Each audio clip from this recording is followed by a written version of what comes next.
Open your mouth for the mute, for the rights of all who are destitute. Open your mouth, judge righteously, defend the rights of the poor and needy.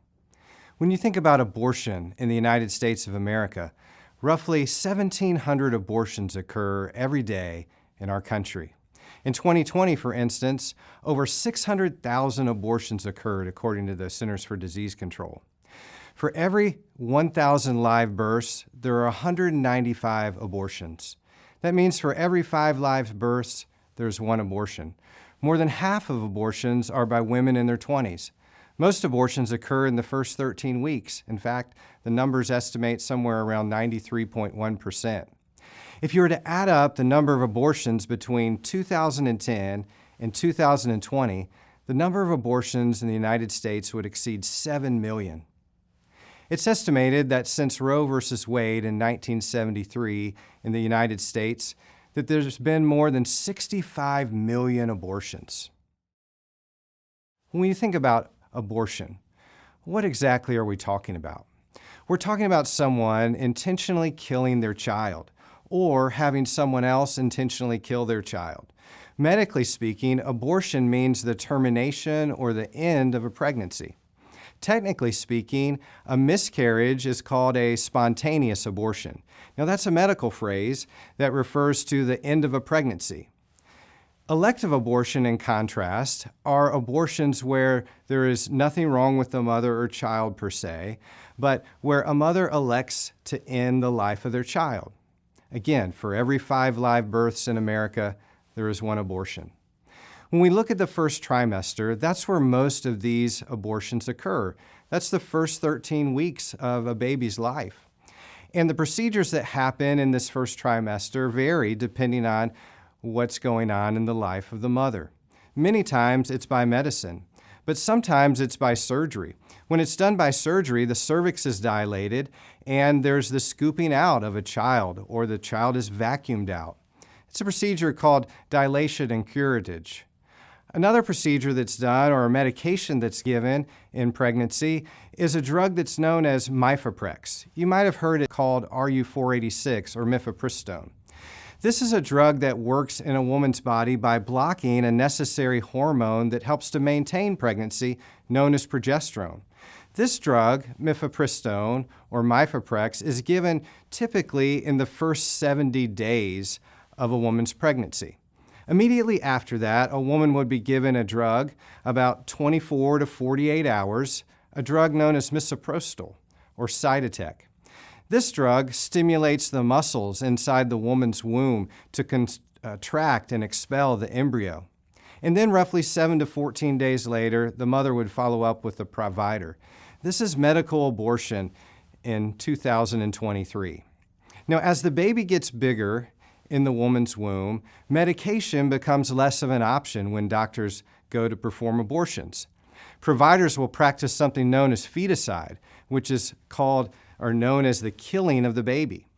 Legally speaking, there are certain procedures that are not allowed because of a law known as the partial birth abortion ban. It prevents certain acts from happening. That law prevents the head from coming out and a physician collapsing the skull of the baby before this procedure ends.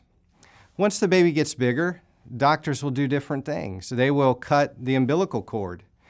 They will cut the umbilical cord that connects the baby to the mother. It's something called umbilical cord ligation. Or the doctor will do a procedure known as fetal demise by injecting potassium into the heart of the baby, or injecting another drug known as digoxin into the heart or into the amniotic fluid, thereby killing the baby. As the baby continues to get bigger, there are different procedures that are done. Sometimes, again, it would turn to surgery where they would dilate the cervix and then extract the baby and evacuate or vacuum the baby out. Medically also, as the baby would get bigger, they will add a concentrated saline solution or urea to the womb of the mother. And sometimes even the doctor will take a long needle and inject it into the heart of the baby, killing that baby. When you think about why women have abortions, People offer different justifications from time to time. Sometimes it's concerns about the baby. The baby's going to have a fetal heart condition, or the baby's going to have Down syndrome, or the baby's going to suffer, or the baby's going to die anyway. People will offer all these justifications for why they want to terminate the pregnancy. Sometimes there are legal concerns. For example, let's say a woman is raped or incest is committed against a woman. And these are horrible evils that are committed against certain people. And sometimes people will say, well, doesn't that justify abortion? Sometimes people say if abortion becomes illegal, people will go to underground clinics and women will get sick and die if they go to these underground clinics. Sometimes there's concerns about the mother. For example, what about her career, and what about her school, or what about her inability to give this baby up for adoption if the baby were to get bigger? Sometimes there are substance abuse issues. Sometimes there's drug addiction. Sometimes a woman is saying, it's my body and it should be my choice. Sometimes there are home concerns. In other words, there are abusive partners, or it's an unstable home situation. Maybe it's emotionally abusive. Different people offer different justifications when it comes to abortion. But I want to ask you this question. What is it that makes abortion wrong? Someone might say, early on, it's just a clump of cells. But when you think about what the Bible teaches us something different. This clump of cells is actually a new human life. If you go back to a case known as Gonzalez, it points out some very specific things about the baby. At week 5 or 6, there's a heartbeat. At week 8, there's movement in the womb. At week 10, the vital organs are functioning. There's hair, there's nails. All of these are forming. Elective abortion is wrong because it's killing a baby. It's murdering a neighbor. And to kill a fetus is to kill a baby. The baby inside the womb, what might be called a fetus, is a baby outside the womb. I would encourage you, read Luke chapter 1, verse 41 and 44, and compare it with Acts chapter 7 and verse 19, where we see that the baby inside the womb is also the same word that's used for an infant outside the womb. So since a baby is an infant, killing an infant outside the womb, it would be like killing a baby inside the womb.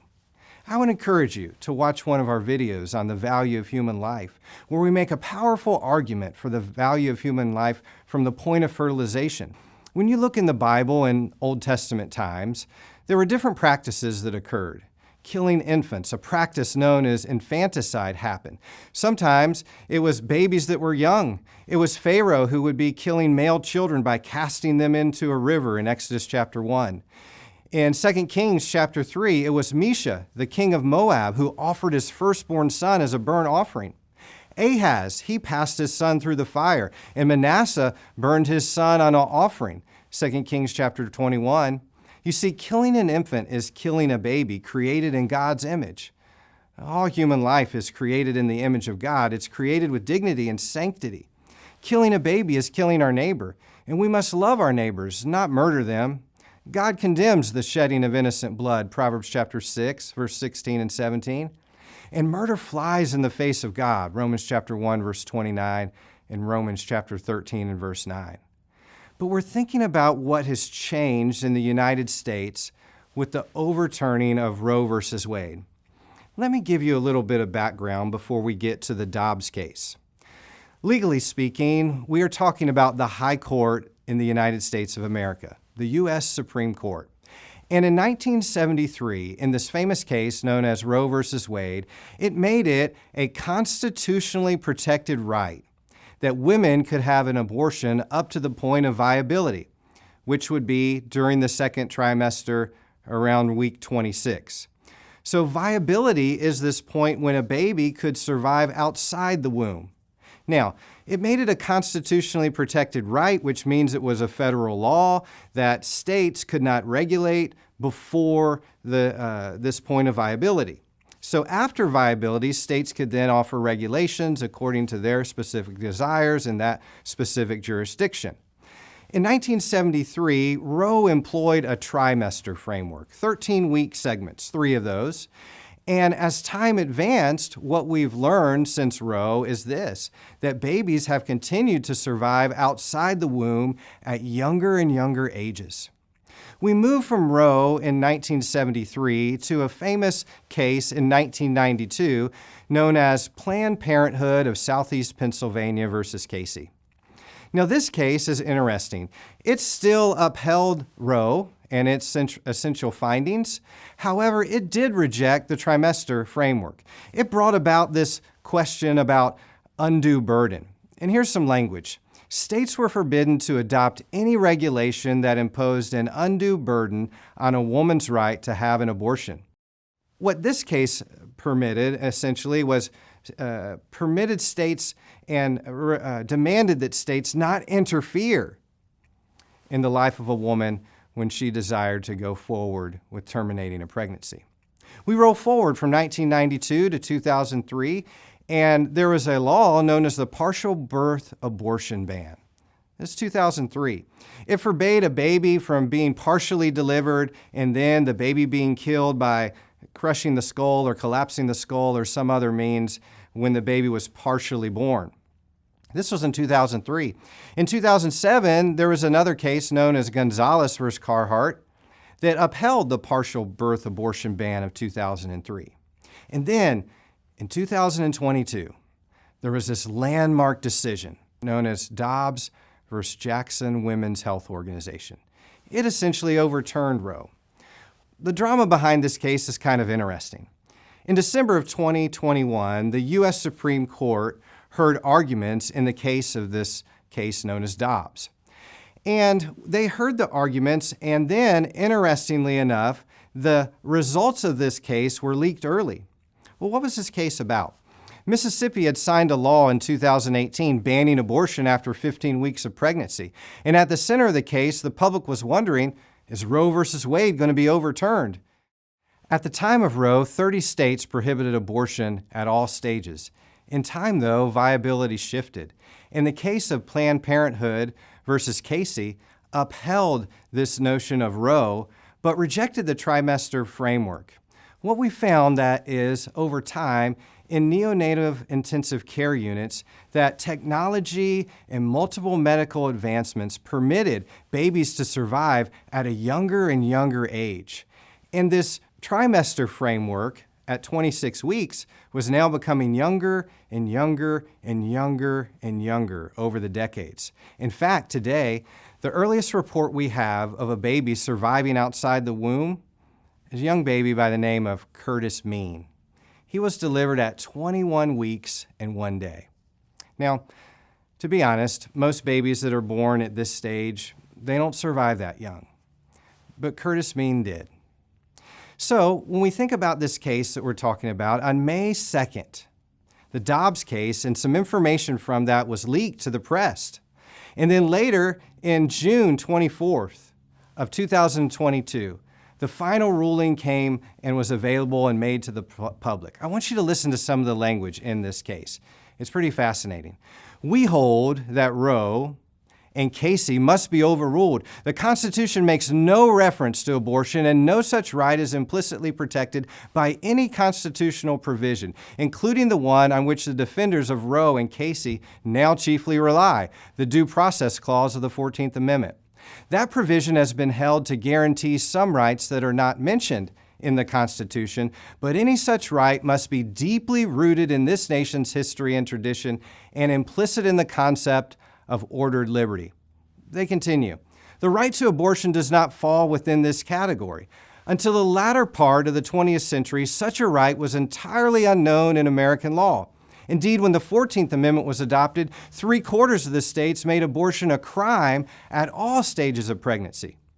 They write, stare decisis, the doctrine on which Casey's controlling opinion was based, does not compel unending adherence to Roe's abuse of judicial authority. Roe was egregiously wrong from the start, its reasoning was exceptionally weak, and the decision has had damaging consequences. The court says, until the latter part of the 20th century, there was no support in American law for a constitutional right to obtain an abortion. No state constitutional provision had recognized such a right. Not only was there no support for such a constitutional right until shortly before Roe, but abortion had long been a crime in every single state. The inescapable conclusion is that a right to abortion is not deeply rooted in the nation's history and traditions. On the contrary, an unbroken tradition of prohibiting abortion on pain of criminal punishment persisted from the earliest days of the common law until 1973. Well, what happened in Dobbs? Roe versus Wade was overturned. And we think about this in the history of the United States, about now, a chance for the young ones, for those who might have been aborted before, to have another chance, to have a chance that you and I have, a chance to live. Now, with the overturning of Roe, states are left to make decisions. And so now in the popular press, you can look all around the nation and see different states. It's really a hot-button political issue where different states have different laws with different procedures and different time periods on their exclusion of certain abortion practices and things of that nature. People ask sometimes when we talk about abortion, what about abortion in extreme cases? What about in instances of rape or incest? What about when the mother's life is endangered? I want to invite you to think with me about that for just a moment. What if a woman is raped? What a horrible thing. Should abortion be an option when a woman is raped or when incest occurs? Think about this.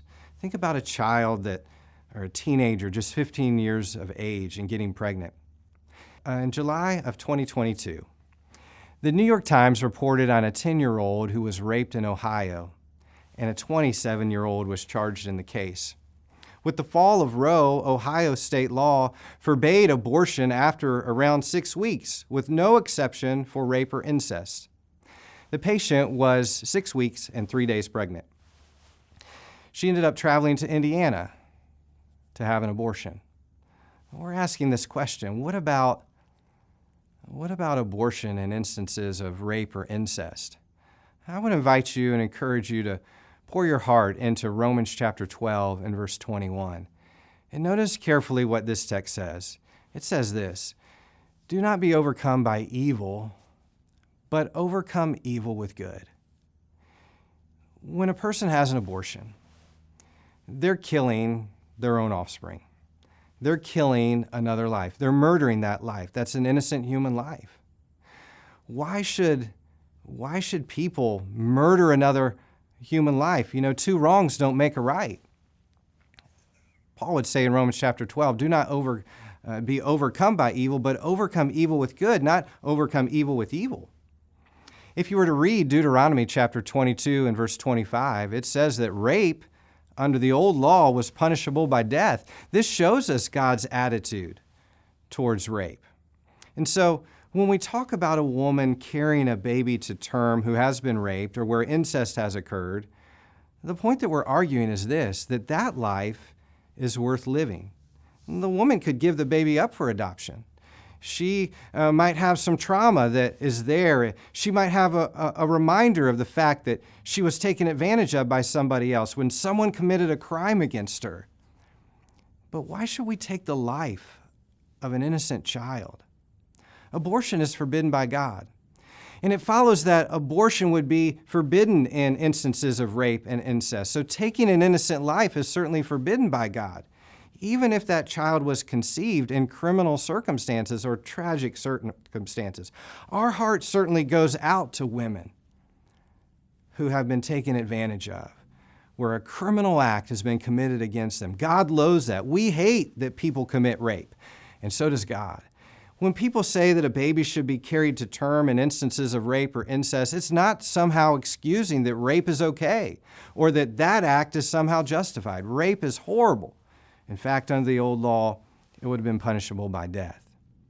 But there are also extreme circumstances that people will bring up from time to time. What about conditions that involve risk to the mother? Sometimes mothers will certainly die in pregnancy. You look back in the book of Genesis, and Rachel died when she was giving birth to Benjamin in Genesis 35, verses 16 through 20. There are many conditions today, several conditions today, under which women could be potentially put at risk and even hemorrhage and die in certain situations. What are some of those? One case that I want to make you aware of is one that's known as a tubal pregnancy. It's also known as an ectopic pregnancy. Sometimes an embryo will implant on areas other than the uterus. Many times this will occur in the fallopian tube. The fallopian tube is right near the ovary, and every month a woman will typically ovulate. On 1 month, one ovary will ovulate, and then on the next month the opposite ovary will ovulate. And this egg will be picked up by some fimbriae, and the egg will travel down this fallopian tube, and if sex occurs and sperm are released, those sperm will sometimes fertilize that egg in that fallopian tube. Well, typically those cells will continue to multiply, and the child will go through different stages of development, and implantation will occur on the endometrial lining of her uterus, and then this vibrant, rich blood system will continue to keep this pregnancy going. Progesterone will be there, and the body will continue to develop, and this new life will continue to develop. But sometimes, early on, this ectopic pregnancy will occur. And these implantations will occur not only in the fallopian tube, but sometimes in the abdominal cavity, and sometimes even on the cervix. Well, when this happens, it can be an emergency type situation. There is a risk that certain organs could rupture when these things occur. It's an emergency situation, and it's time to act. Now, when we talk about ectopic pregnancy, the baby does not survive and develop in these instances. There's no connection of the baby with a placenta or a nutrient-rich type of environment that occurs in the womb. The mother's life, though, can certainly be at risk from bleeding, from shock, and even in certain circumstances, death. If the fallopian tube ruptures, there is the possibility that she might die. Typically, doctors will proceed with procedures to save the mother's life. Keep in mind that the embryo is at most just a few days old at this point, and there is no reasonable chance of this baby surviving. What's the difference in an ectopic pregnancy and an elective abortion? Are there differences to both of those cases that are worth our consideration? Well, when you think about an ectopic pregnancy, the embryo is certainly not going to survive. The pregnancy is not going to continue, and the mother is at risk of hemorrhaging. And although the embryo will die, the physician would want to save both lives if he or she could. But the mom, she could develop an intrauterine infection. And so the intent of the provider would be to save 2 lives. But in this situation, there is this unavoidable loss of human life. Why should 2 die if one could be saved? But this is not the same as an elective abortion, as a woman who decides that, out of inconvenience or something of that nature, that they're going to terminate their pregnancy. This is an emergency type situation, this tubal pregnancy or ectopic pregnancy. Well, there are other cases in medicine that present from time to time in a woman's pregnancy that can also be emergency type situations where a woman's life might be at risk. Perhaps hemorrhaging or intrauterine infection or something known as preeclampsia, and sometimes even cancer. These things will occur where the baby is not to a point where the baby could survive outside the womb. The American Association of Pro-Life Obstetricians and Gynecologists, they are careful to distinguish abortion from situations which warrant something that they call maternal-fetal separation, when a mother's life is in danger. Now, they would contrast maternal-fetal separation from abortion. They would say that abortion would involve the intentionally killing of a fetus by drugs or dismemberment, resulting in the unnecessary delivery. Now, when we think about it, if the earliest survival case that we have is 21 weeks and 1 day, and if most babies that are delivered at this time have a really tough time of surviving, physicians sometimes will be put in difficult places, and sometimes patients will be too. What am I going to do? What am I going to do with this pregnancy?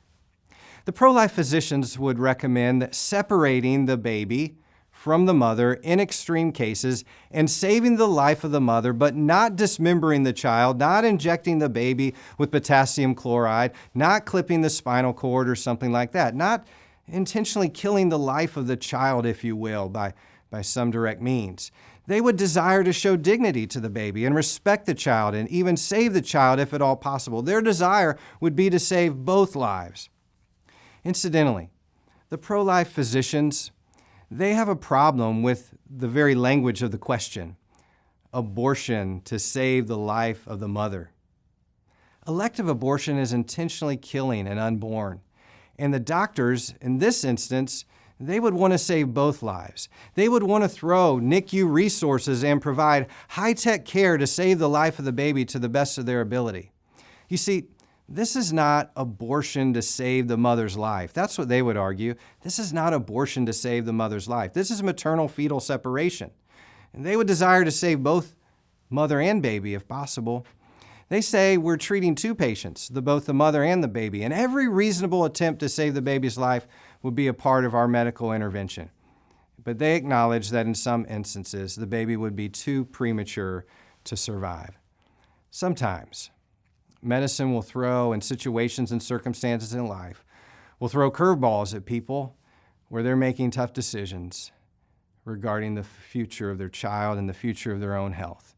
In summary, some women have had abortions for different reasons. And in reality, these babies are not going to come back to us. But in reality, what the Bible teaches us is that we can go to them. These babies have been killed through no fault of their own. When we think about God, God honors life in the womb. This life is worthy of honor. It's worthy of respect. And maybe you or someone you know have had an abortion.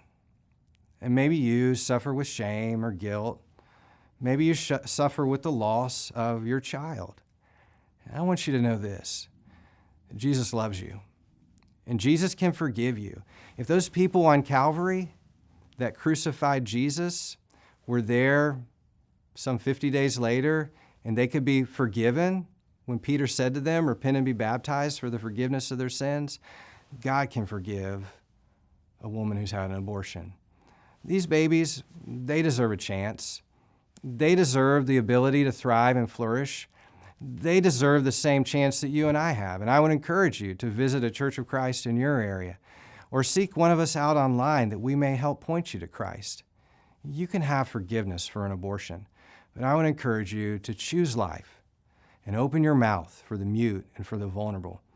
These children, they deserve a chance because God wants to bless them and let them have a good life and have good days. May God bless you as you seek Him. Thank you.